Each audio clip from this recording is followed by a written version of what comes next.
시편 찬송이 교회에서 퇴출되던 혹은 시편 찬송만을 부르던 관습이 이제 변화를 겪던 시기하고 상당히 겹친다고 저는 생각이 들어요. 그리고 그 시기는 공교롭게도 이 계몽주의 사상이 서구를 강타하게 되면서, 이제 계몽주의라는 거는 우리 인간의 이성을 절대적인 기준으로 삼고 하나님의 말씀이나 계시도 그 이성의 판단을 받아야 된다라는 그런 사상이거든요. 안녕하세요. 안녕하세요. 네. 반갑습니다, 여러분. 다른 때와는 달리 형식을 조금 새롭게 해볼까 합니다. 그래서 오늘 초대 손님 겸 또 오늘의 사회자를 한 분 초대했습니다. 우리 정재운 전도사님입니다. 예. 네, 여러분 반갑습니다. 저는 정재운 전도사라고 합니다. 네, 총신대학교 신학대학원을 졸업했고요. 우리 목사님과 함께 하고 있습니다. 반갑습니다. 우리 전도사님은 이제 신대원 3학년 때 제가 이제 가르치면서 만났는데요. 특별히 이제 개혁주의 신학과 교회에 관심이 많으셔가지고 이렇게 졸업 후에도 저와 함께 됐습니다. 제가 이제 같이 교회를 하게 될 예정입니다. 그래서 우리 전도사님과 함께 하나님께서 기뻐하시는 교회를 제가 이제 설교 목사로 있게 되고, 우리 전도사님도 저를 도와서 함께 주님의 교회를 섬길 그런 분이시라는 거 여러분들에게 말씀드립니다. 그럼 이제부터 전도사님이 저한테 궁금한 거 있으시면 질문 주시면 제가 뭐 생각대로 한번 해보겠습니다. 네, 알겠습니다. 어색하죠? 네. 이게 다른 데서 카메라 앞에 많이 서봤지만 또 이제 리폼드 TV가 저한테 굉장히 큰 산처럼 느껴지는 채널인데 이렇게 참여하니까 되게 새로운 느낌이 듭니다. 일단 좀 여쭤보고 싶은 건, 저희가 개혁교회라고 하면 가장 먼저 생각하게 되는 것 중에 하나가 예배의 이런 모습들인 것 같아요. 그래서 목사님이 생각하시는 개혁교회 예배의 특징, 우리는 이런 식의 예배를 추구하고 있고, 개혁주의에서 진짜 개혁교회가 말하는 예배라는 건 이런 거다라는 거에 대해서 좀 이야기해 주시면 좋을 것 같습니다. 개혁교회의 예배에 대해서 뭐 다 얘기하기는 지금 어렵고, 따로 아마 영상을 찍어서 앞으로 계속 시리즈로 나갈 것이기는 한데, 오늘 좀 간단하게 제가 생각하고 있는 개념을 한두 가지 정도 말씀을 드렸으면 좋겠다 싶어요. 오늘날 예배와의 조금 차이점에 대해서 한번 말씀을 드렸으면 좋겠는데, 오늘날 우리가 드리는 예배는 예배의 포커스가 예배를 받으시는 하나님께 있기보다는 많은 경우에는 이 예배를 드리는 사람에게 있는 경우가 많다고 개인적으로 생각을 합니다. 그 의미가 뭐냐면요, 물론 뭐 모든 사람들이 다 하나님께 예배를 드리러 오겠죠. 그런데 예배를 준비하고 예배를 인도하는 목사나 아니면 교회 입장에서 볼 때에는 예배를 받으시는 하나님, 그리고 우리에게 예배를 명하신 그 하나님이 어떤 것을 좋아하시고 어떤 예배를 원하시는지에 대해서는 우리가 많이 생각하지 않고, 우리는 예배를 하러 오는 사람들이 얼마나 기뻐하고 얼마나 행복해하고 또 그들이 얼마나 이 교회 공동체 안에 잘 적응할 수 있을까와 같은 굉장히 눈에 보이고 또 예배자들의 입장에서 예배를 준비하고 인도하고 뭐 순서를 정하고 하는 것이 참 많은 것 같아요. 근본적인 차이점이라면 그 부분에 있지 않나. 개혁주의는 철저하게 이제 하나님 중심이죠. 하나님께 복된 것이 우리에게 복된 것이다라고 하는 믿음을 가지고 있고, 하나님께서 예배를 명하신 이유도 무엇이냐면 물론 우리를 위해서인데, 그 방식이 우리 마음대로 해서 우리가 원하는 대로 하는 것이 아니라 하나님의 뜻에 순종할 때 우리에게 주어지는 그 기쁨과 즐거움과 안전을 우리가 누릴 수 있도록 주님께서 예배를 정하셨다고 봅니다. 제가 책에도 썼지만은 예배라고 하는 것은 하나의 세레모니에 그쳐서는 되지 않고, 그 예배는 로마서 12장 1절에서 말하는 것처럼 우리의 몸을 하나님이 기뻐하시는 거룩한 산 제물로 우리가 드려야 하는데, 그 삶으로 드리는 일주일간의 모든 신자의 움직임을 담는 그 삶을 살아낼 수 있도록 하는 하나의 원동력으로서의 주일 예배가 되어야 된다라고 보고, 그래서 주일 예배는 그것을 하기 위해서는 하나님이 명하신 방식대로 들을 때 우리는 참된 어떤 힘이랄까요? 어떤 에너지랄까요? 그런 것들을 누리게 된다. 그래서 이 두 가지는 항상 연결되어져 있는 것이다 라는 것을 말씀을 드리면서, 하나만 덧붙이면 주일날 드리는 예배에 우리가 하나님의 말씀에 순종하는 연습을 하지 않잖아요. 그럼 삶으로 드리는 예배라고 하는 것은 필연적으로 하나님의 말씀에 우리를 산 제물로 드리는 것이기 때문에 그 말씀의 삶 전체에서 순종하는 것이 예배의 본질이라면 주일날 드리는 예배야말로 하나님께서 명하신 것을 우리가 그대로 하는 것이 가장 예배에 대한 바른 훈련이고 또 거기에서 가장 큰 은혜를 누릴 수 있죠. 우리 마음대로 주일날 내가 원하는 방식으로 예배를 드리면 우리 삶을 살면서도 하나님이 원하시는 것보다 내가 원하는 걸 하게 되지 않겠습니까? 네. 그럼 한 가지 더 여쭤보고 싶은 건 개혁교회에서는 예배의 규정적 원리에 대해서 굉장히 중요하게 생각을 하는데 우리가 예배의 규정적 원리라고 했을 때 이게 구체적으로 어떤 것인가에 대한 이해를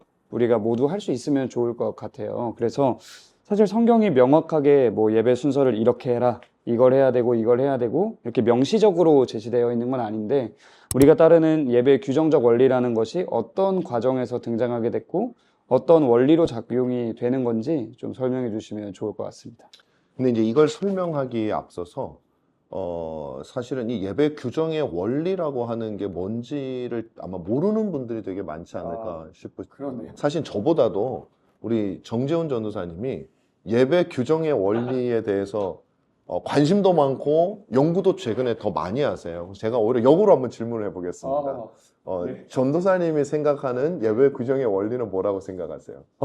제가 생각하는 예배 규정 원리는 웨스트민스터 신앙고백 1장 6항의 내용을 보면 우리의 삶에 필요한 모든 부분들이 성경에 명시적으로 혹은 우리가 필연적인 추론을 통해서 결과적으로 이제 도출해낼 수 있다라는 개념이 등장을 하는데 그런 식으로 성경에서 하나님께서 우리에게 명시적으로 명하신 것뿐만 아니라 논리적 귀결을 통해서 우리가 도출해낼 수 있는 결과들을 예배로 가지고 와야 하고 하나님께서 성경에서 명시적으로 이야기하시지 않았거나 논리적으로 설명되지 않는 것들은 예배 안에 들어오면 안 된다라고 생각을 하고 있습니다. 이게 되게 내가 갑자기 네. 기습적으로 질문을 해가지고 그러니까 저는 이제 그냥 한 말이 아니라 우리 이제 정전도사님하고 저하고 같이 새로운 교회의 예배 순서를 정하는 거에 있어서 어떻게 하는 게 좋을까? 예배를 그냥 우리들이 지금까지 드려온 대로 성경과는 크게 상관없이 예배의 순서라든지 아니면 예배에 들어갈 내용들을 정하는 것이 과연 옳은가에 대해서 우리가 이제 그렇지 않다고 생각을 하기 때문에 제가 전사님한테 예배의 요소들 여러 가지 것들에서 한번 연구를 하자. 그리고 제가 특별히 임무를 드린 게 뭐냐면은 헌금이라고 하는 것이 과연 우리 개혁교회 전통 안에서 예배 안에 있는 것이냐 아니면 예배 밖에 있는 것이냐 뭐 이런 식의 얘기들을 제가 많이 나눴습니다. 그래서 결국에는 이 예배 규정의 원리라고 하는 것은 하나님께서 예배에 필요한 당신께서 우리에게 예배를 받으시고 기뻐하시고 영광을 받으시는 데 필요한 모든 내용들이 성경 안에 명령되어져 있다. 그것이 직접적인 명령으로 있을 수도 있지만 또는 정당한 추론에 의해서 명령되어져 있다고 보는 것이죠. 근데 이거는 그냥 밑도 끝도 없이 나오는 게 아니고요. 구약 성경을 이제 보시면 하나님께서 제사를 명하실 때에도 너희들이 원하는 대로 제사를 드려라 라고 하지 않고 구체적으로 어떻게 드려야 하는지 그리고 제단의 모양은 어때야 하는지 그 절차는 무엇인지 어떤 양을 골라야 하는지 모든 것을 하나님께서 정해주셨다라는 것이에요. 창세기 4장에 나오는 아벨과 가인의 예를 통해서도 볼 수가 있는데 물론 가인이 드린 예배를 제사를 하나님이 왜 안 받으셨을까라고 하는 의문에 대해서 모든 학자들이나 다 동의하는 것은 아니지만 저는 개인적으로 아벨은 짐승의 피를 통해서 드리는 제사를 드렸고 가인은 곡식으로 드렸거든요. 사실은 제사라고 하는 제도가 그 전에는 있었습니다. 아마 아담과 하와가 알려줬을 텐데 그럼 아담과 하와는 이 제사 제도를 어떻게 알게 됐냐면 처음 그들이 범죄했을 때 이제 가죽옷이라고 하는 것을 하나님이 지어 입히실 때 죽은 짐승의 가죽으로 그 짐승의 희생을 통해서 죄가 가리워지는 거잖아요. 그래서 아마 하나님이 그때 알려주셨든지 아니면 그 이후에 알려주셨든지 죽음을 통해서 우리의 죄사함을 받는 원리가 제사거든요. 그렇다면은 가인이 비록 양을 치지 않았다 하더라도 제사를 바른 형식대로 드리는 것은 굉장히 중요했는데 가인은 이제 곡식으로 임의대로 드린 거죠. 그래서 하나님이 받지 않으셨다라고 저는 생각을 합니다. 그러니까 거기서부터 비롯되는 많은 부분들이 경배를 받으시는 방식을 정하는 분은 하나님이시다라는 거예요. 그러니까 우리가 마음대로 드릴 테니까 하나님은 그냥 받으세요. 이거는 경배자의 태도가 아니고 하나님을 하나님으로 인정하는 태도가 아니거든요. 그럼 이렇게 질문할 수가 있어요. 제사와 예배가 똑같냐? 물론 똑같지 않죠. 그렇지만 또 상당히 많은 부분을 공유하고 있는 것도 사실입니다. 왜냐하면 제사나 예배나 둘 다 우리를 예수 그리스도를 바라보게 하는 기능은 똑같거든요. 다시 말하면 구약에는 아직 그리스도께서 오시지 않았기 때문에 우리의 죄 사함과 우리 안에 있는 소망을 발견하는 근거를 우리 대신 죽는 그 짐승에게서 찾는데, 그 짐승에서 짐승을 보는 게 아니라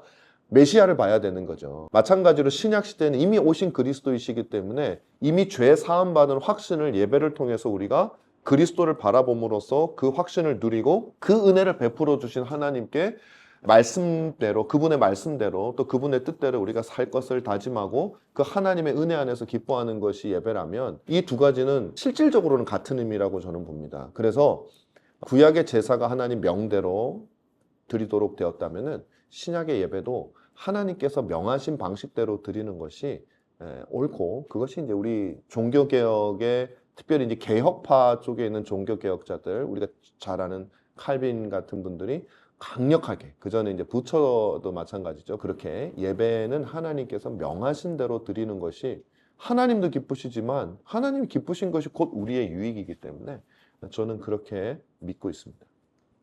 감사합니다. 그럼 목사님께서 보시기에 오늘날은 사실 저희가 개혁주의를 외쳐도 예배의 규정적 원리, 어떻게 성경이 명하고 있는가에 대해 크게 고민하지 않고 좀 사람들이 좋아할 만한 방식의 예배를 많이 드리고 있는데, 그렇게 되기 시작한 그 시작점이 보통 어느쯤 어떤 사건이다라고 보시는 게 있으신지 궁금합니다. 특별한 어떤 사건은 아닌 것 같고요. 제가 지금 이해하기로는 시편 찬송이 교회에서 퇴출되던, 혹은 시편 찬송만을 부르던 관습이 이제 변화를 겪던 시기하고 상당히 겹친다고 저는 생각이 들어요.